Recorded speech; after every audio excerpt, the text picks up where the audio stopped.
Well, unlike the elected officials in the room, I'm probably going to be a little bit more boring. I don't tend to embrace these individual awards, so I'm very happy that the Partnering Initiative is really the subject of today's discussion. In Glenview, over the last decade, we've built a culture that really questions the role of government, questions how we operate government. And we're very proud of putting the needs of the taxpayers in direct conflict with the status quo.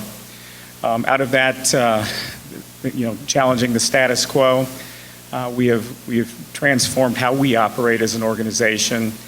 We are entrepreneurial in some senses, providing dispatch services to 10 different communities, and that's probably going to double in the next few years.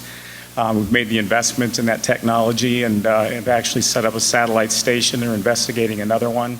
At this point, we are constantly looking for ways of partnering with our partners that are open to the concept, that are willing to free their mind, have the dialogue, question how they're currently doing business, and whether or not there's a better way to do business. Probably about 2005, we reached out to some of our neighboring communities and really did a litmus test, sharing some engineering services, tree trimming services, basic public works services to see if we could align bid specifications, align values, align timelines, align egos to work together and provide some proof of concept that communities who are willing to do so can work together, can leverage the private sector for the benefit of our taxpayers. We felt very comfortable that we had built some quick wins, and when the recession hit 2008, 2009, we called together, and I specifically called together about 15 to 20 of my colleagues in the northern suburbs, said, listen, I'm reading stories about all of you cutting fire, threatening to cut police services, snow plowing services. What if, by consolidating our services, cooperating with each other, writing joint bid specifications, we could leverage some dollars that may be sitting in our books right now that you're assuming aren't there? And by that I meant, if in fact we could, reach out to the private sector and one contractor, I think Mr. Maish brought this up, could leverage one bid and keep themselves busy the entire year, why wouldn't they do that? Who wants to spend their time writing proposals? They would probably sharpen their pencils, give us their best pricing to not have to go through that administrative task over and over again. We quickly saw the first year, probably half the folks sitting in that room had an excuse for one reason or another that joint purchasing, joint partnering couldn't work.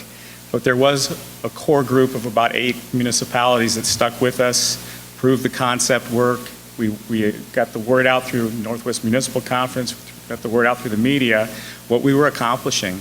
The next year, there was about 15 communities that had been basically mandated by their elected officials to participate and be part of this, see what kind of savings existed. Today, in year 5 of this process, we have over 30 municipalities working with us to leverage over 24 different types of public works projects, capital projects. We bid streets together, we bid commodities together, we're moving into administrative services together, audit services is an example of that.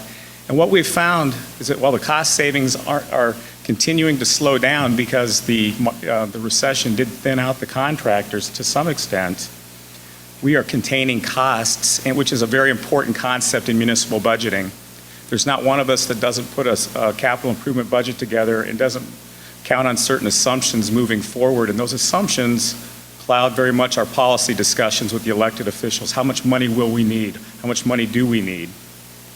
And by really being able to blunt the impact of inflation, by being able to share best practices, which has been huge, ability to, more importantly, build trust amongst all of our colleagues, it opens the door to other forms of cooperation and communication. And I really think that's the Municipal Partnering Initiative's biggest impact here is when we call people together, we've got a proven record of being able to solve through problems quickly, not let excuses or status quo get in the way, and really every community that participates in the Municipal Partnering Initiative is better for it. It saves administrative time, it puts costs, it makes sure that we contain our costs, and we're always looking for new ideas. The program has gotten so popular that although we continue in Glenview to still coordinate it through our management analyst pool, other communities are constantly coming up with new ideas and new projects and willing to step forward. We're also happy to share our experience with any government in this state that is interested in how to become more efficient, how to write the bid specifications. We're always happy to lend our experience, always happy to lend our Dropbox to those communities as well, because we think this is the right thing to do. We shouldn't just talk about transforming how we operate. We should actually transform how we operate. So thank you very much. I appreciate it.